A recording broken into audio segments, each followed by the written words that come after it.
Students, तो आज के लेक्चर में अभी हम लोग देखेंगे एंगल्स बिटवीन टू लाइंस। हम लोग का आज का भी हेडिंग होगा angle between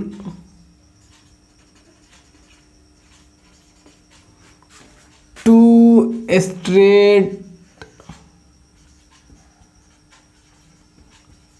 straight lines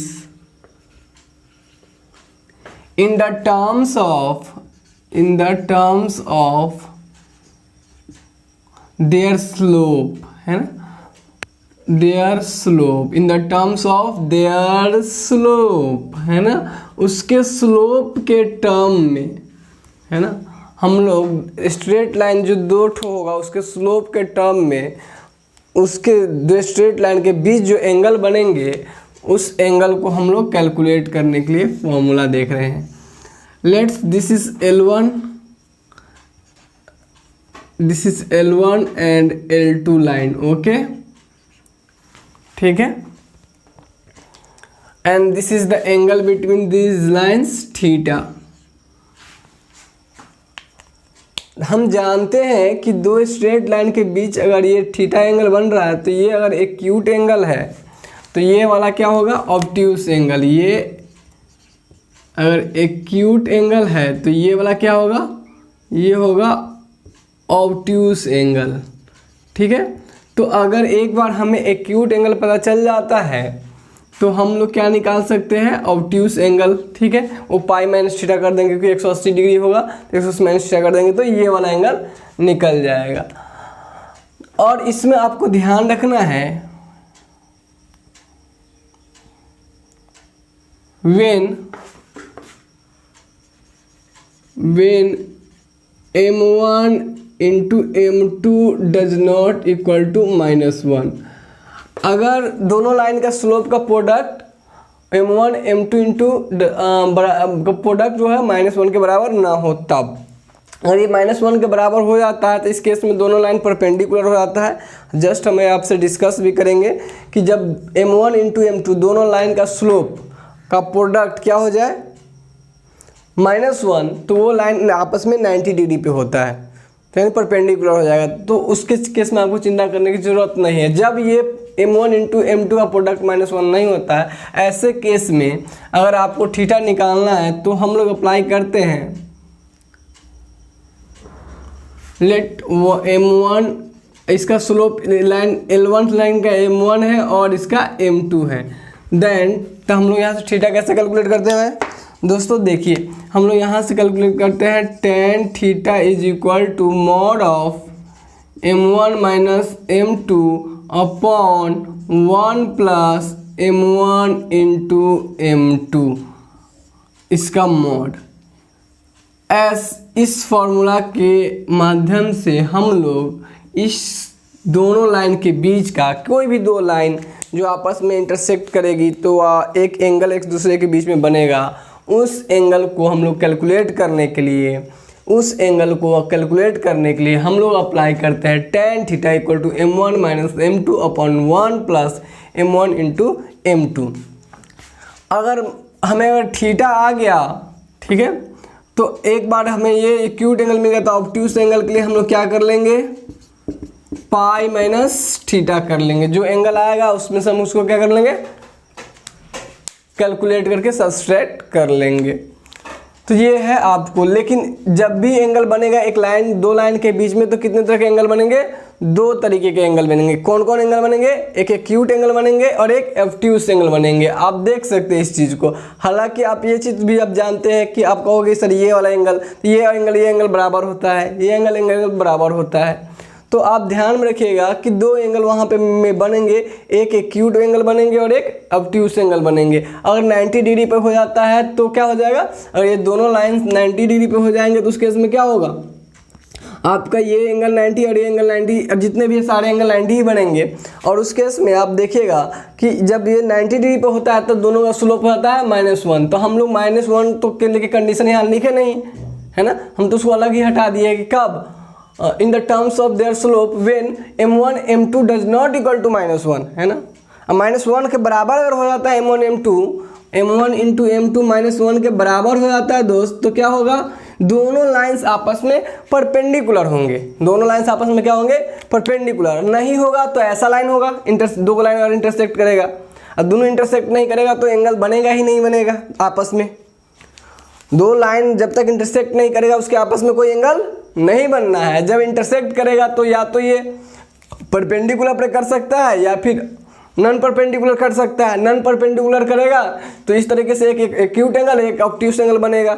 4 angle बनेंगे, लेकिन चारों एंगल में ये बराबर होगा, ये बराबर होगा, ठीक है।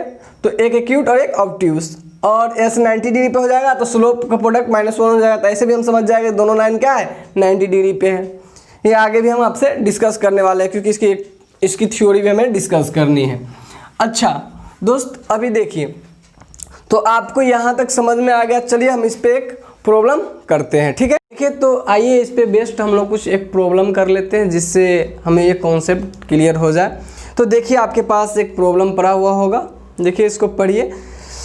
The acute angle between two lines is π/4 and the slope of the one of them is 1/2। देखिए, acute angle between the two lines, ये दो लाइन के बीच का एंगल है ना, ध्यान रखिएगा, ये दो लाइन के बीच का एंगल है। अब ये इसका क्या मतलब है कि देखिए ध्यान से, कभी कभी बच्चे ये कंसिडर करना शुरू कर लेते हैं कि अब ये ऐसा हो सकता है। देखिए, एक लाइन ये हो गया और एक लाइन और कोई होगा, लेकिन जैसे ही पास हो रहा होगा ये इसके बीच जो एंगल बन रहा होगा वो π/4 बन रहा होगा, ठीक है। ये π/4 बन रहा होगा, चाहे जैसे भी हो। तो आप इसको स्लोप कंसिडर करने की कोशिश नहीं कीजिएगा, ये स्लोप नहीं होता है। स्लोप क्या होता है, स्लोप के लिए हमेशा आपको एक बात ध्यान में फिक्स रखनी है कि स्लोप हमेशा जो एंगल आप, जैसे ये L1 लाइन है, L2 लाइन है, तो इस L1 लाइन का स्लोप क्या होगा, x एक्सिस से आपको एंगल देखना है और लाइन तक देखना है। जितना एंगल होगा उसका क्या निकाल देना है, tan θ1। ये tan θ1 इस लाइन का स्लोप आ जाएगा। मान लीजिए यहाँ से इसका एंगल होगा θ2, तो इसका tan θ2 जो का जो वैल्यू आएगा वो इस लाइन का स्लोप हो जाएगा, ठीक है। तो आपको ध्यान में रखना है कि जब भी आप स्लोप निकालने के लिए जाइएगा तो स्लोप हमेशा x एक्सिस से ही निकाला जाता है ना, लाइन तक, और ये भी एंटी क्लॉकवाइज में ये एंगल लेके आप स्लोप निकालिएगा, ठीक है, लाइन का। और ये एंगल को आप स्लोप कंसीडर करने की कोशिश ना कीजिएगा, ये दोनों लाइन के बीच का एंगल है।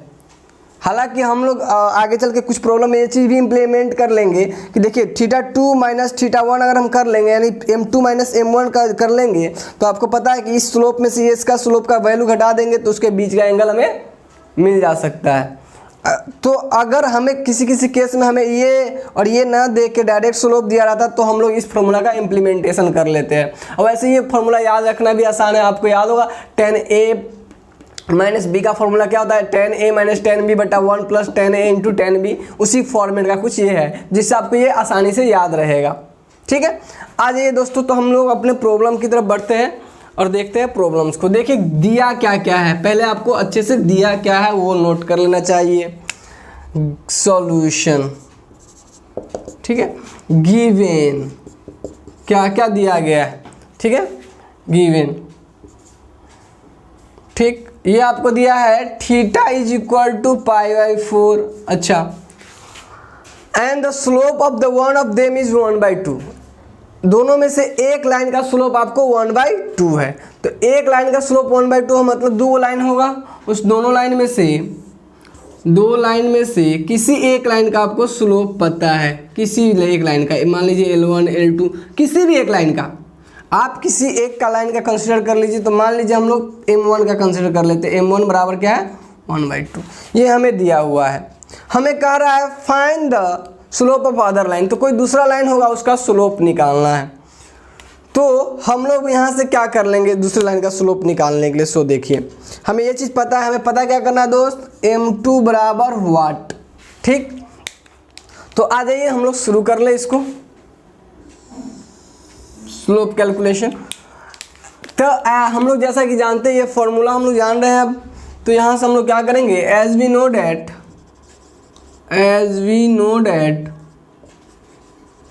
क्या हम जानते हैं, tan theta is equal to mod of m1 minus m2 upon 1 plus m1 into m2। ठीक है दोस्त, ये हम जान रहे हैं यहाँ से। ठीक, अब देखिए यहाँ से हम लोग कैलकुलेट कर ले। tan थीटा का मान है π/4 और ये हो जाएगा आपका मॉड ऑफ m1 का मान हम लोग 1/2 लिए हैं minus m2 upon 1 plus 1/2 into का m2।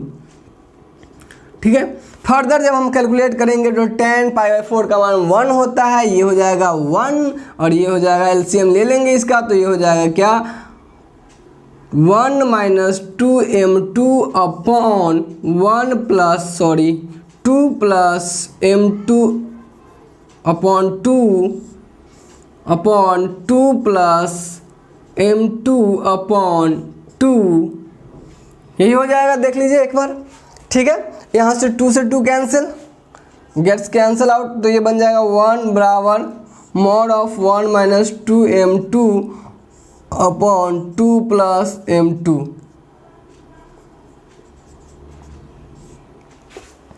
इसके बाद देखिए मॉड जब हम हटाएंगे तो मॉड से निकलने वाला वैल्यू प्लस माइनस वो के साथ निकलता है, क्योंकि ये वैल्यू हमें पता नहीं है कि निगेटिव होगा कि पॉजिटिव होगा, ये तो हमें मालूम नहीं है। ये वैल्यू क्या होगा वेरिएबल के टर्म में है, और कांस्टेंट रहता तो हम देख लेते प्लस वाला नंबर है तो प्लस में तो सीधे डायरेक्ट मॉड हटा देते हैं, माइनस वाला रहता तो माइनस में हटा देते। बट ये अभी m2 जो है वेरिएबल के टर्म में, तो यहाँ से हम इसको डिसाइड नहीं कर पाएंगे कि इसके अंदर में जो है वो प्लस है कि माइनस है। तो जिसका मतलब है कि ये प्लस भी हो सकता है माइनस भी हो सकता है ना, दो कंडीशन यहाँ से डेवलप हो सकता है। तो हम वेरिएबल को जब मॉड से निकालेंगे तो इसका मतलब इसको क्या लिखेंगे, मॉड जैसे हटाएंगे तो इसको लिखेंगे प्लस माइनस 1। मान लीजिए आपको सिर्फ मॉड 2 रहता तो हम समझ जाते हैं कि ये प्लस के साथ ओपन होगा। अगर -2 रहता तो हमें क्या करना पड़ता, माइनस ऑफ मॉड के साथ खोलना, माने माइनस ऑफ -2 के साथ मॉड को ओपन करना पड़ता। लेकिन हमें यहाँ कॉन्स्टेंट नहीं है जिससे हम ये देख के पता कर लेंगे, है ना।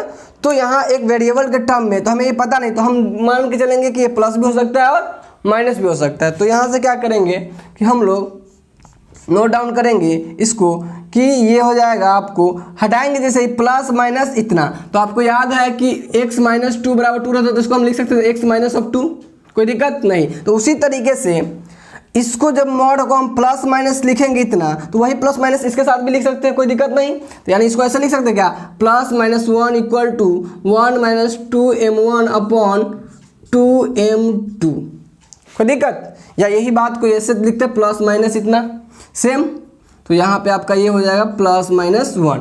दोस्त अब चलिए इसको फर्दर हम लोग सिंप्लीफाई करते हैं। चलिए इससे आगे क्या होगा, इससे आगे होगा ये कि हम लोग ये लिख सकते हैं 1 minus 2m1 upon 2 plus m2 is equal to 1 और 1 minus 2m1 upon 2 plus m2 is equal to -1। ठीक है, ये हो जाएगा। अब इसको हम लोग फर्दर सिंप्लीफाई करते हैं एक एक करके। तो यहाँ से हो जाएगा ये 1 minus 2m1 equal to 2 plus m2, ये हो जाएगा यहाँ से,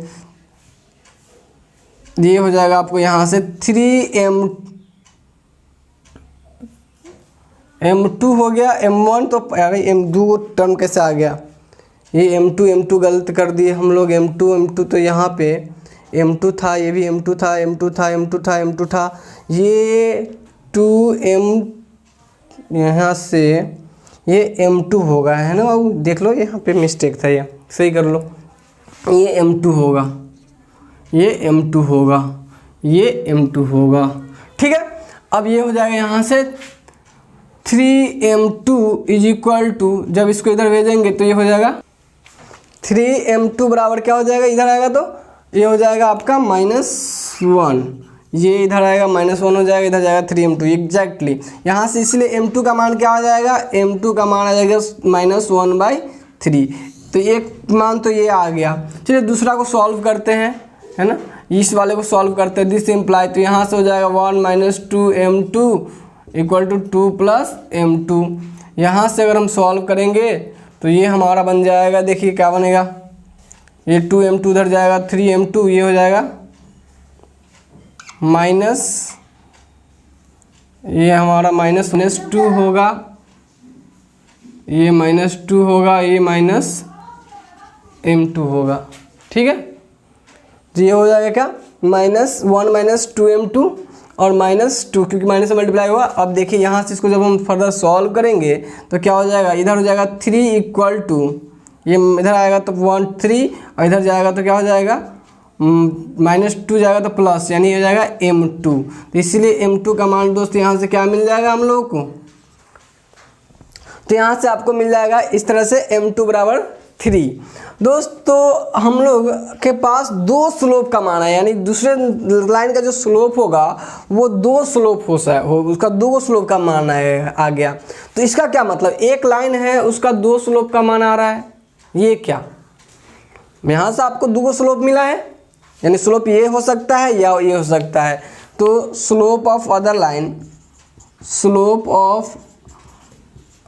लाइन इज आइदर -1/3 और 3, ये 2 स्लोप हो सकता है।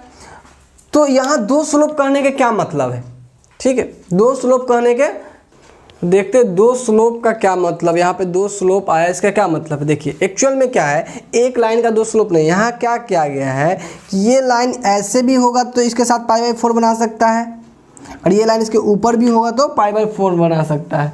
तो अगर डिफरेंट ओरिएंटेशन में होगा फिर भी π/4 बना सकता है, वो कहने का मतलब वहाँ पे, मतलब ये लाइन का अलग अलग स्लोप पर भी π/4 एंगल बना सकता है। इसलिए ऐसे भी हो सकता है, इसके साथ ऐसे भी जुड़ा हो सकता है। आपको क्लियर हो रहा हो, ऐसे भी जुड़ा हो सकता है, इस तरीके से भी जुड़ा हो सकता है। अगर लाइन ऐसे होगा तो ऐसे भी हो सकता है, ऐसे भी हो सकता है। तो अगर ई लाइन का स्लोप आपको एक पता है और इस लाइन का पता है तो हो सके तो इसके बीच π/4 हो, या फिर ये लाइन आगे हो तो π/4।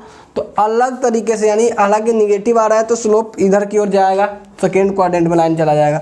तो कुल मिला के कहने का मतलब 2 अलग अलग ओरिएंटेशन से हम लोग लाइन का दोनों के बीच का एंगल π/4 बन सकता है। ऐसे ऐसे है, ऐसे ऐसे भी बन सकता है, अलग अलग तरीके से। तो इसलिए इसका स्लोप का कितने मान यहाँ पे आ रहा है, 2 वैल्यू हमको देखने को मिल रहा है। ठीक है, अब चलिए तो अब इससे आगे बात कर लेते हैं हम लोग, इसको नोट डाउन कर लीजिए आप लोग अच्छे से, और हम लोग इससे आगे बात कर लेते हैं।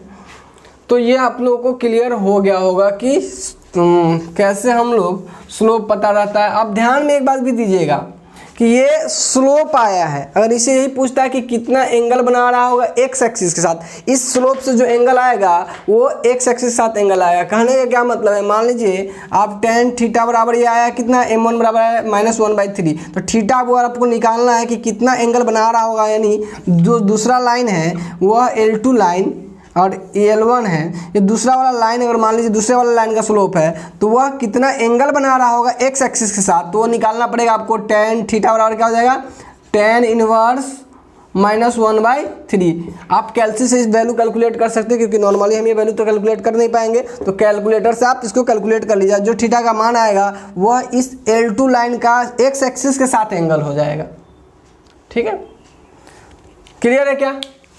और दूसरे वाला केस में ये इससे निकालिएगा तो अलग क्या बनाएगा एंगल, वो आपको वहाँ से मिल जाएगा। tan थीटा बराबर 3 कीजिएगा तो थीटा बराबर हो जाएगा tan इनवर्स 3। तो इस थीटा का जो मान होगा वो उसके लिए निकल के आ जाएगा। ठीक है, ये एक रफ हम बता रहे हैं, एक्चुअल में इसका जो एंगल होगा वो सेकेंड क्वाड्रेंट में आएगा। ठीक है, आपको हम इसका मतलब समझा रहे हैं कि ये जो आया है वो स्लोप आया है। थीटा अगर निकालना पड़ेगा कि एक्स के साथ ये वह लाइन कितना एंगल बना रहा है, तो आप यहाँ से इससे जो वैल्यू आएगा वह एंगल हो जाएगा उसका। ठीक, चलिए तो इससे रिलेटेड हमने सारी डिस्कशन आपसे कर दिया है। अब हम लोग बढ़ते हैं नेक्स्ट कॉन्सेप्ट की तरफ। ये था एंगल बिटवीन 2 लाइन्स। अब चलिए अब बढ़ते हैं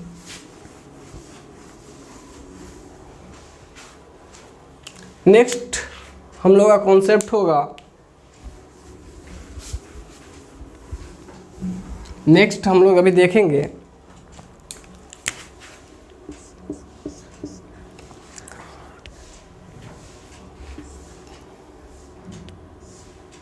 टू लाइन्स आर पैरेलल, है ना, 2 लाइन्स आर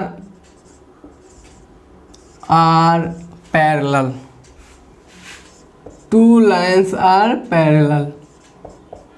दो लाइन पैरेलल कब होगा। देखिए अब अगर आपको कह दिया जाए कि दो लाइन है, दोनों लाइन का इक्वेशन आपको पता है, पूछ दिया जाए कि पैरेलल होगा कि नहीं होगा, तो लेट मान लेते हैं, लेट L1 एक लाइन है, A1 x plus B1 y plus C1, ठीक है, एंड L2 एक लाइन है, A2 x plus B2 y plus C2, और दो लाइन आपके पास है, ठीक है।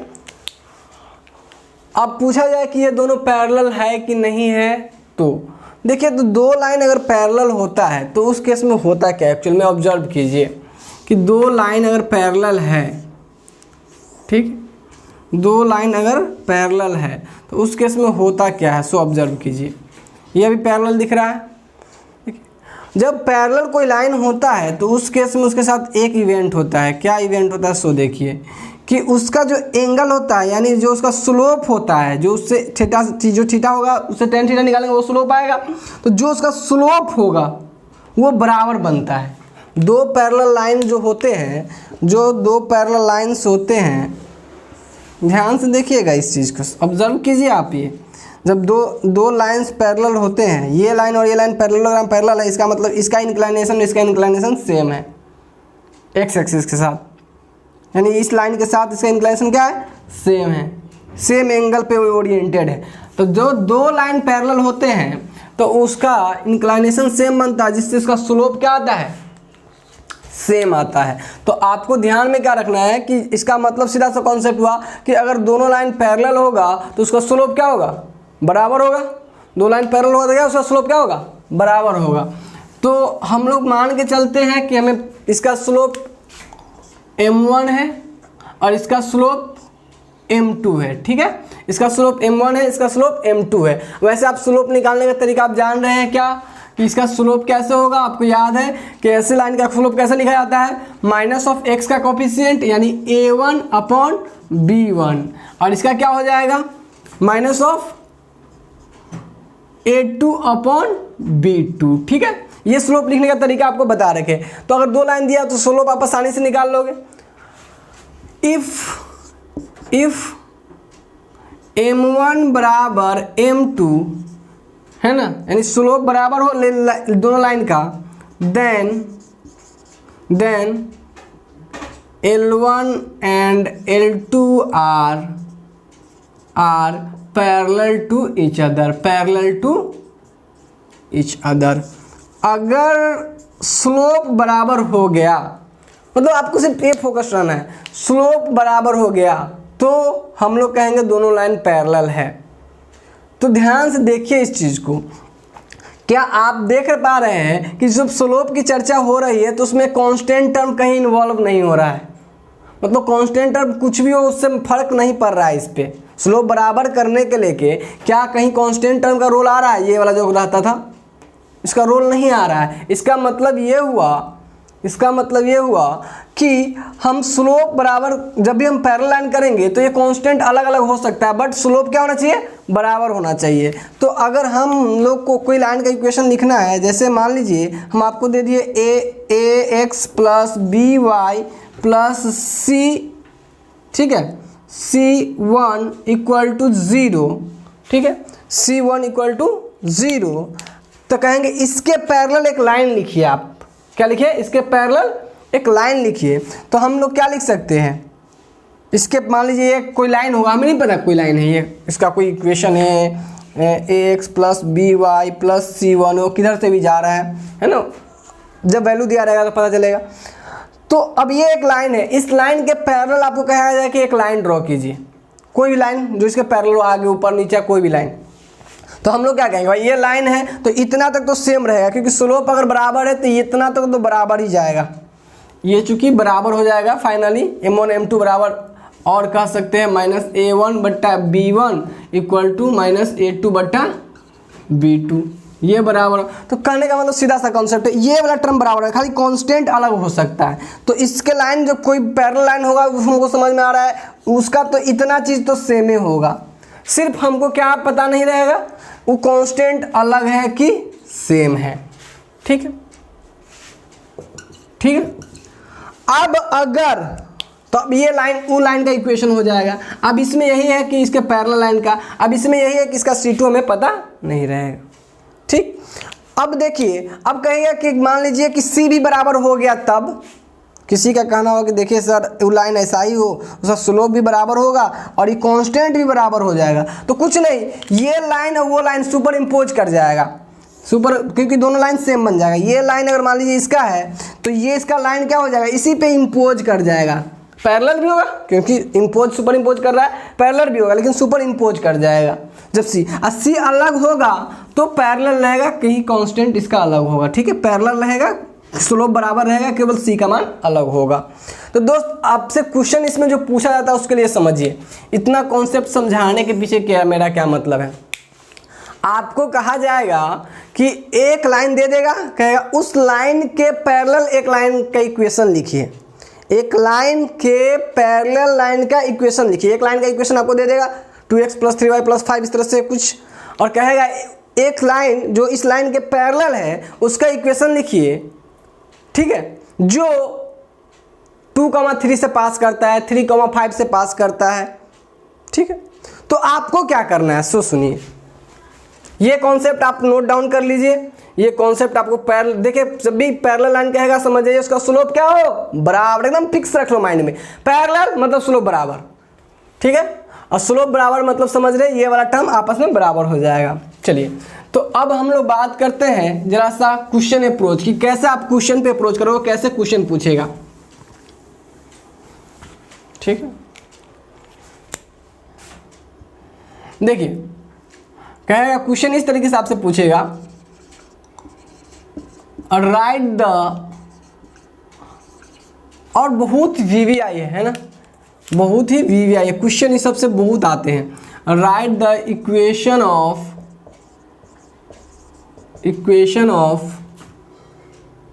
Line which is parallel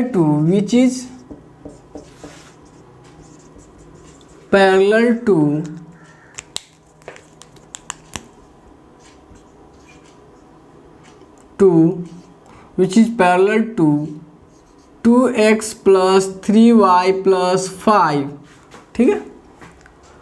right the equation of line which is parallel to this line and passing through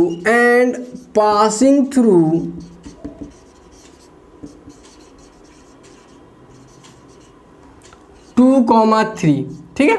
अब किसी पॉइंट 2,3 वह लाइन का इक्वेशन लिखना है जो इस लाइन के पैरेलल है और इस पॉइंट से पास करता है। देखिए पॉइंट देने के पीछे रीजन क्या होता है, तो देखिए सॉल्यूशन की अगर हम लोग बात करें इसमें तो क्या होगा, given date 2x + 3y + 5 = 0।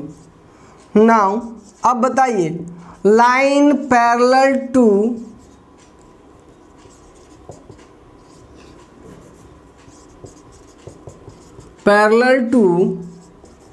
Given line, जो दिया लाइन है उस वाले लाइन के पैरेलल एक लाइन लिखना है, तो कैसे लिखेंगे, याद है ये चीज़ तो बराबर रहेगा, ये चीज़ तो सेम रहेगा क्योंकि स्लोप बराबर है, तो ये स्लोप जो होता है वो तो बराबर रहेगा।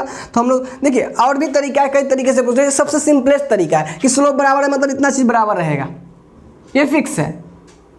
स्लोप बराबर है मतलब ये टर्म बराबर रहेगा।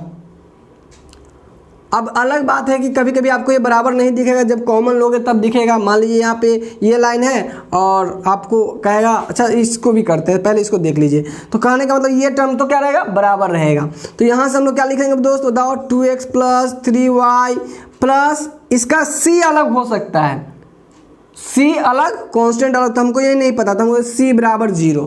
तो क्या, now line parallel to given line, यानी गिवन लाइन ये है, क्या होगा 2x + 3y + C = 0। अब यह लाइन पास करता है 2,3 से, ठीक है, ऐसे ही क्वेश्चन आपको दिए रहेंगे। तो 2,3 से अगर ये पास करेगा तो जब कभी आपको बता रखे हैं कि जब कोई लाइन किसी पॉइंट से पास करता है तो वो उस इक्वेशन को सेटिस्फाइड करता है। वो आपसे चाह क्या रहा है कि आप यहाँ से सी का वैल्यू निकालिए और सी का वैल्यू पुट करके वो लाइन का एग्जैक्ट इक्वेशन निकाल दीजिए। अब ये पूरी तरह से कंप्लीट नहीं हुआ है, तो ये इतना तक तो हो गया कंप्लीट। अब इससे आगे सी चाहिए हमें था, तो सी निकालने के लिए कुछ ना कुछ डाटा दिया होना चाहिए। तो आपको ये सी निकालने के लिए ही ये दिया गया है। ठीक, तो कहेंगे since 2x plus 3y plus c equal to 0 is passing through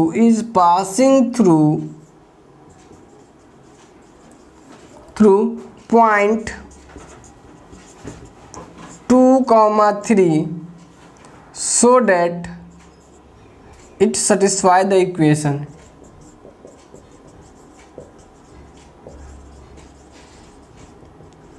Equation 2x plus 3y plus c equal to 0 इसको सेटिस्फाइड करेगा। नाउ या कहेंगे सो 2 इंटू का x का मान क्या है 2, तो 2 इंटू का 2 प्लस 3 इंटू का 3 प्लस c इक्वल टू 0। अब यहाँ से आप देखिएगा ये मिल जाएगा 4 प्लस 9 तो c बराबर आ जाएगा 9 प्लस 4 13, ये हो जाएगा -13, इसीलिए c बराबर -13। ठीक है, हेंस अब इसमें पुट कर दिए c का मान, तो क्या हो जाएगा 2x plus 3y minus 13 equal to 0। Hence इतना is required equation of line, required equation of line, यही हमारा रिक्वायर्ड इक्वेशन ऑफ लाइन था। क्लियर है, समझ में आ गई कैसे करते हैं? बस यही अप्रोच रखना है। आपको दिया हुआ लाइन रहेगा, उसके पैरेलल लाइन लिखना है, तो इतना चीज़ तो सेम हो जाएगा। जो पॉइंट से पास करेगा उसको सेटिस्फाइड करके सी का मान निकालना, सी का मान पुट कर देना है, तो आपको इसके पैरेलल लाइन का इक्वेशन मिल जाएगा। हाँ, कभी कभी आपको ये दे सकता है चेक करने के लिए कि लाइन पैरेलल है कि नहीं, और थोड़ा सा आपको बलगर दे देगा। बलगर क्या रहेगा, देखिए क्या करना होगा, ये हम इरेज कर दे रहे हैं, आप लोग इसको नोट डाउन कर लीजिए। और कॉन्सेप्ट के साथ साथ एक एग्जांपल हम लोग कर लिए। अब देखिए क्या इसमें थोड़ा सा क्या चेंजेस कर सकता है, आपको चेंजेस करके ये मिल सकता है कि चेंजेस क्या देखने को मिल सकता है। ऐसे आपको दे देगा, देखिए ध्यान से, 2x प्लस 3y प्लस 7 बराबर 0, ठीक है, और आपको दे देगा 4x प्लस 6y प्लस 8 या 9 बराबर 0। कहेगा आर दिस लाइन पैरेलल, क्या ये this lines parallel to each other, है ना, पैरेलल टू ईच अदर, क्या एक दूसरे के ये लाइन पैरेलल है, आपसे ये पूछ सकता है। तो आप देखोगे अरे देखने में तो लग नहीं रहा, क्योंकि ये बराबर नहीं है, ऐसे जैसे जिस अप्रोच से सोच रहे हो बराबर है ना। नहीं तो आप स्लोप निकाल के देख लो, स्लोप इसका क्या निकालोगे, m1 बराबर क्या होगा -x के कोफिशिएंट -2/3, इसका निकाल लो, m2 क्या आ जाएगा बताओ दोस्त, ये हो जाएगा -4/6, काटोगे तो क्या आएगा -2/3। तो ये इक्वल है स्लोप, मतलब ये लाइन पैरेलल है। आप ऐसे भी करके कर सकते हो। दूसरा तरीका क्या है दोस्त, देखिए दूसरा तरीका ये है कि आप देखो तो गौर से इसमें से 2 कॉमन ले लेना है। क्या लेना है, कॉमन। तो 2 कॉमन लेंगे तो इसको और थोड़ा सॉल्व करेंगे। इसको अगर फर्दर हम सॉल्व करेंगे, इस लाइन को रहने देते हैं, इसको सॉल्व करते हैं फर्दर, तो क्या हो जाएगा 2 कॉमन लेंगे तो क्या हो जाएगा 2x plus 3y plus 9/2 equal to 0। 2 को उधर भेज दीजिए तो ये हो जाएगा क्या 2x plus 3y plus 9/2 equal to 0। अब देखिए दोस्त गौर से यहाँ पे, अब ये दोनों टर्म आपको सेम दिखने लगा होगा, सिर्फ कांस्टेंट अलग है। तो अब दिख गया ना पैरेलल। तो पैरेलल कभी कभी ऐसे देख के आपको, तो आप स्लोप से भी चेक कर सकते हो, या फिर देखना कि कॉमन लेने वाला, कॉमन लेने के बाद ये टर्म क्या सेम बन जा रहा है, तब पर ये पैरेलल हो जाएगा। तो 2 तरीके से आपसे क्वेश्चन पूछ सकता है। एक तो चेक करने के लिए दे देगा क्वेश्चन, यहाँ से 2 तरीके से पूछेगा। एक तो चेक करने के लिए दे देगा कि देखिए दोनों लाइन पैरेलल है कि नहीं है, पहला तरीका। तो अब आप चेक करने के लिए आप स्लोप बराबर देख लेना, अगर स्लोप बराबर हो जाएगा तो पैरेलल हो जाएगा। स्लोप देखने का 2 तरीका। एक तरीका से आप कैसे स्लोप देखोगे, पहला तरीका ये है स्लोप देखने का कि आप देखोगे कि क्या निकाल के फॉर्मूला से m1 बराबर माइनस एक्स का कोफिशिएंट बटा y के कोफिशिएंट से दोनों से निकाल लोगे, देखो बराबर है कि नहीं। दूसरा क्या कि देखेंगे कि ई वाला टर्म और ई वाला टर्म क्या इक्वेशन दिया हुआ इक्वेशन का सही है, सेम है। अगर सेम होगा तो कर लेंगे, ठीक है। तब देखेंगे सेम है तो क्या हो जाएगा, स्लोप बराबर ही होगा, तो यह पैरेलल हो जाएगा।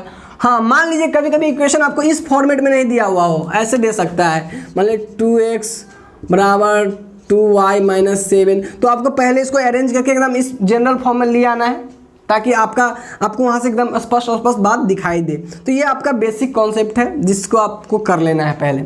तो आप यहाँ से समझ चुके हैं अभी तक क्या चीज़ कि कैसे हम दो लाइन का पैरेलल चेक करते हैं, पहला क्वेश्चन ये होता, और कैसे किसी लाइन के पैरेलल लाइन निकालते हैं। हम दोनों कॉन्सेप्ट आपको सिखा दिए बहुत अच्छे तरीके से। ये दो तरीके क्वेश्चन आपसे एराइज कर सकता है। और तीसरा कॉन्सेप्ट क्या होता है, ये दो ही क्वेश्चन एराइज कर सकता है। तीसरा क्या, इस कॉन्सेप्ट का यूज कहीं अच्छे प्रॉब्लम में आ सकता है। दो तरीका ये हुआ, और तीसरा क्या, इस कॉन्सेप्ट का यूज करके अच्छे प्रॉब्लम में आ सकता है। कभी कभी इसी में प्रॉब्लम जो आपको दिया रहेगा तो उसमें क्या कहेगा कि पैरेलल है, और मान लीजिए कहेगा कि एक लाइन पैरेलल है, किस लाइन का, ओरिजिन से पास करता है। तो ओरिजिन से आपको पता है उस समय पॉइंट आपको नहीं दिया, आपको अपने मन से समझा कि ओरिजिन से पास करेगा मतलब एक पॉइंट हमको दे दिया है 0 0, ठीक है। तो कुछ आपको इस तरह से क्वेश्चन एराइज कर सकता है, बट कॉन्सेप्ट सारे में यही रहने अगर पैरेलल लाइंस की कॉन्सेप्ट की अगर बात किया जाए तो, ठीक है। चलिए यहां तक करने के बाद हम लोग बढ़ते हैं। अब पैरेलल लाइंस हो गए, लाइन के बीच का एंगल हम लोग डिस्कस कर लिए। अब बढ़ते हैं दो लाइन परपेंडिकुलर कब होगा, ठीक है। टू लाइंस आर परपेंडिकुलर, ये टू लाइंस आर पैरेलल था, two lines are perpendicular, two lines are perpendicular,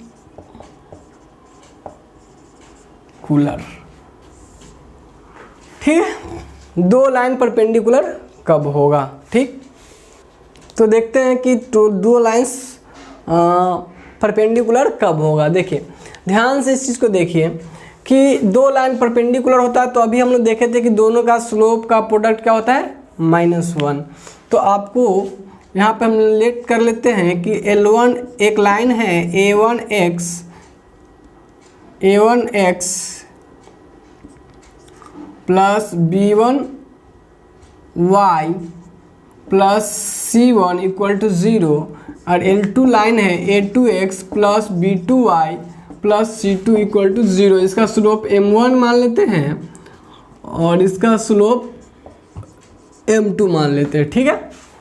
दो लाइन है तो R said to be perpendicular, R said to be perpendicular, ठीक है, perpendicular to each other when, कब, जब m1 into m2 is equal to -1। अगर आप दोनों के स्लोप का प्रोडक्ट -1 देख रहे हैं तो हो जाएगा क्या चीज़, परपेंडिकुलर एक दूसरे का, ठीक है। एक दूसरे का क्या हो जाएगा, परपेंडिकुलर। अब देखिए ये तो कॉन्सेप्ट की अगर आपको कोई दो इक्वेशन दिया हुआ लाइन को चेक करना है कि दोनों परपेंडिकुलर है कि नहीं आपस में, तो आपका उस पहले वाली लाइन का स्लोप निकाल लेना। स्लोप निकालने का तरीका आपको पता है, यहाँ से क्या जानते हैं हम कैसे स्लोप निकालते हैं, -a1/b1, और इसका कैसे -a2/b2। तो ये स्लोप निकालने का क्या तरीका है। और यहाँ से आप दोनों को m1 इंटू जो प्रोडक्ट कीजिए, अगर ये -1 के बराबर अगर हो जा रहा है तो हम लोग क्या करेंगे, हम लोग कहेंगे कि दोनों परपेंडिकुलर है, नहीं तो नहीं है। अब देखिए अगर ये परपेंडिकुलर हो गया, सपोज दैट ये परपेंडिकुलर हो गया, तब क्या होगा, ध्यान से देखिएगा। कुछ बच्चे के दिमाग में आ सकता है कि सर ये माइनस है ये प्लस है तो ये कैसे, भाई यहाँ पे अगर ये A2 अगर माइनस हो गया तो माइनस प्लस हो जाएगा, फिर हो जाएगा, काम क्लियर है ना। फिर अब कुछ बच्चे सर इसका प्रोडक्ट करेंगे तो माइनस तो प्लस से में आंसर आएगा, नहीं, यहाँ पे वेरिएबल है, इसकी वैल्यू निगेटिव अगर होगी तो ये पॉजिटिव हो जाएगा, फिर मल्टीप्लाई करोगे तो निगेटिव हो सकता है वेरिएबल के टर्म में, है ना। सो डोंट बी पैनिक, है ना, चिंता करने की आपको जरूरत नहीं है। वो आपको प्रॉब्लम दिया रहेगा वहाँ पे एकदम क्लियर समझ में आएगा, ठीक। m1 इंटू m2 बराबर क्या हो जाएगा, -1। तब ये दोनों लाइन क्या होगा, परपेंडिकुलर होगा। आपको कहा देगा कि दो लाइन देगा, इक्वेशन क्या परपेंडिकुलर है कि नहीं, तो आपको सिर्फ कर देना है, उसका स्लोप निकाल के देख लेना है और उसको गुना करना है प्रोडक्ट। अगर ये -1 हुआ तो परपेंडिकुलर है, नहीं तो नॉट परपेंडिकुलर। क्लियर। अब चलिए यहाँ से हम लोग बढ़ते हैं कॉन्सेप्ट की तरफ कि देखिए करना प्रॉब्लम सॉल्विंग स्किल कैसे है। प्रॉब्लम सॉल्विंग स्किल, एक तो आपसे दो तरीके से यहाँ से भी क्वेश्चन पूछ सकता है। पहला क्या कि भाई आपको दो लाइन दे देगा, कहेगा बताइए पैरेलल है कि नहीं, अच्छी परपेंडिकुलर है कि नहीं।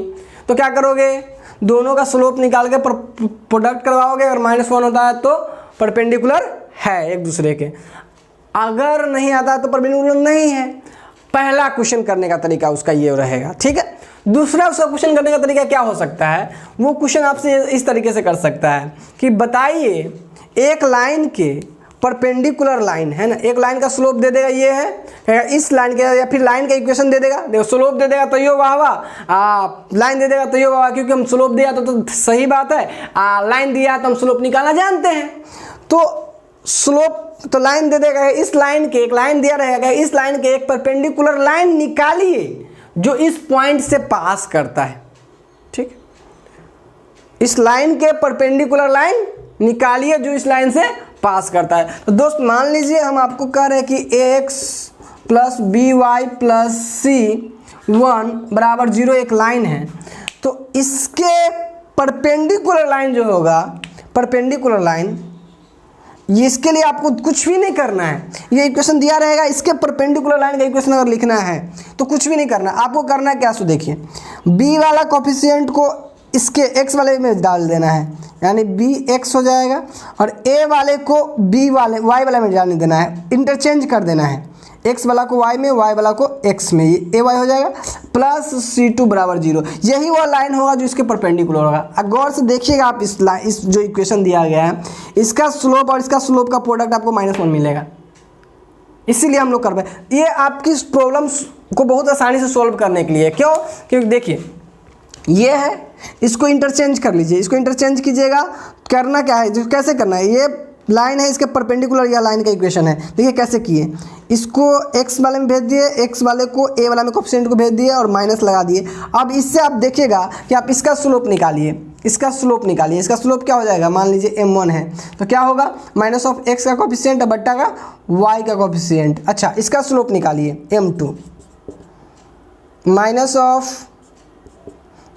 ऑफ x का कोफिशिएंट और -y का कोफिशिएंट, y का माइनस है तो ये हो जाएगा b/a। दोस्त अब दोनों का प्रोडक्ट करो, m1 × m2 करो तो क्या होगा दोस्त, देखो तो -a/b × का b/a, a cancel out, b cancel out, -1 आ रहा है। तो यही कुछ नहीं, आप ऐसे करके लिखने जाओगे, ये आपका प्रॉब्लम को बहुत जल्दी और आसानी से सही तरीका से जल्दी सॉल्व करने का तरीका। कुछ नहीं करना, जो इक्वेशन दिया रहेगा x y वाला को x में भेज देना है, x वाला को y में भेज देना है, और y वाला जो भी रहेगा उसके साथ एक माइनस लगा देना है। अब बाकी कॉन्स्टेंट अलग अलग जैसे उसमें होता था वो हो सकता है, क्योंकि हमें तो कॉन्सेप्ट ये है कि परपेंडिकुलर होना अगर करना है तो स्लोप का प्रोडक्ट क्या हो जाना चाहिए, -1 हो जाना चाहिए। तो दूसरा तरीका ये है कि अगर आपसे कोई पूछ दे कि इस लाइन के परपेंडिकुलर लाइन का इक्वेशन लिखिए जो इस पॉइंट से पास करता है, तो आपको पॉइंट क्यों दिया है पता चल रहा है पीछे में, कि ताकि आप c का मान निकाल सको। तो सबसे पहले हम इसको ऐसे लिख लेंगे और फिर c का उस पॉइंट का वैल्यू रख के इसको सेटिस्फाइड करा के c2 निकाल लेंगे और ये इस लाइन का इक्वेशन लिख देंगे। तो चलिए इस पे एक प्रॉब्लम करते हैं, ठीक है। तो देखिए आपके पास बोर्ड पे एक बहुत ही प्यारा सा सिंपल सा क्वेश्चन पड़ा है जो कॉन्सेप्ट से रिलेटेड है, जिसको आप देखिए समझने की कोशिश कीजिए, पढ़िए फटाफट। Find the equation of the line straight line that passes through the point 3,4 and perpendicular to the this line. उड़ा दो, पकड़ो पेन कलम। पेन जब भी आप पढ़ने बैठिए तो आप पेन कलम लेके बैठिए। वीडियो लेक्चर का सही अर्थ तभी निकल पाता है जब आप पेन कॉपी लेके बैठते हैं पढ़ने के लिए, तब। क्योंकि अगर आप बिना पेन कॉपी के बैठते हैं तो आप सिर्फ मूवी देख के चले जाते हैं। मूवी देखने के बाद भी पूरी मूवी तो याद रहती नहीं है, उसमें से कुछ बात ही बहुत ही माइनर बात याद रह पाती है। अगर आप लिख लेते हैं तो आप जब भी उस कॉन्सेप्ट को देखते हैं तो पूरी बात आपको बहुत जल्दी याद हो जाती है, और 1-2-3 बार देख जाते हैं तो लगभग याद ही रहती है परमानेंट। तो इसीलिए देखिएगा वीडियो लेक्चर से आप वीडियो लेक्चर की पढ़ाई काफ़ी ज़्यादा इम्पैक्टफुल काहे नहीं हो पाती, बिकॉज ऑलमोस्ट बच्चे को देखोगे कॉपी लीड लेके कॉपी पेन लेके ही बैठता ही नहीं पढ़ने के लिए। वो क्या करता है, सिर्फ दूरदर्शन लेक्चर सुन लिया है ना, गाना सुन लिया और फिर बस यूं ही छोड़ दिया, फिर वो याद नहीं रह पाता है। तो आप लोग कॉपी पेन लेके बैठा कीजिए ताकि कॉन्सेप्ट साथ साथ करते जाइए, डील नोट भी करते जाइए साथ साथ एक ही टाइम में। अब पता है एक बार वीडियो लेक्चर देख लेने के बाद अब दोबारा आप नोट करने का मन नहीं करता रहता देख कर, है ना, ध्यान में रखिए इस चीज़ को। तो इसलिए जिस समय फर्स्ट टाइम देखिए ना उसी समय नोट कर लीजिए। क्लियर दोस्त, देखिए तो अभी हम लोग क्या करते हैं बात, find the equation of the straight line that passes through the point 3,4 and perpendicular to this. Solution कर लेते हैं। अब आप में से सब आदमी को समझ में आ रहा होगा भाई करना क्या है, क्योंकि ये लाइन, इस लाइन के परपेंडिकुलर एक लाइन लिखना है। तो हम कहेंगे गिवन डैट, क्या क्या हुआ है, गिवन डैट क्या दिया हुआ है, 3x + 2y + 5 = 0। Given that 3x + 2y + 5 = 0। अब यहाँ से क्या करना है, हमको क्या करना है, इस लाइन के परपेंडिकुलर लाइन लिखना है। ठीक है, तो line perpendicular to the 3x + 2y + 5 = 0 is क्या होगा, इज क्या होगा दोस्त बताओ, याद है आप लोगों को अभी बताए थे कि हम लोग क्या करेंगे, इसको एक्सचेंज कर देंगे। ठीक है, तो क्या हो जाएगा दोस्त बताओ, यहाँ से हो जाएगा आपको, ये हो जाएगा इधर 2x इधर भेजेंगे तो हो जाएगा -3y + 5 = 0। और अब हमको ये कांस्टेंट पता नहीं रहता तो हम लोग इसको c = 0। यही लाइन होगा इस लाइन के परपेंडिकुलर, इस लाइन के परपेंडिकुलर यही लाइन होगा। अब यहाँ से आपको c तो नहीं पता है क्योंकि लाइन का इक्वेशन लिखने का c तो उसी लिए आगे वो दिया है कि इस पॉइंट से पास करता है। कहेंगे since 2x - 3y + c = 0 is passes through कहाँ से दोस्त, कहाँ से पास करता है, 3,4 से। ठीक है, so that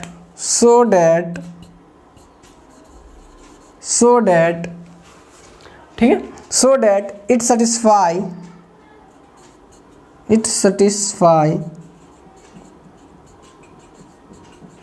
the equation of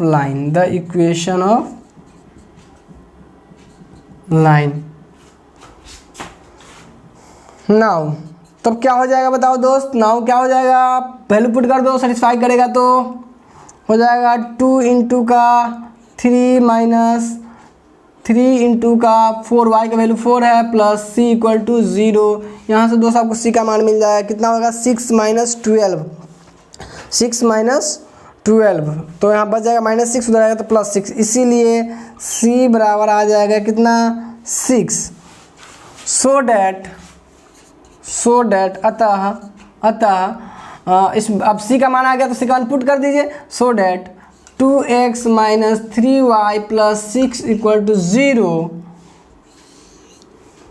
is the required equation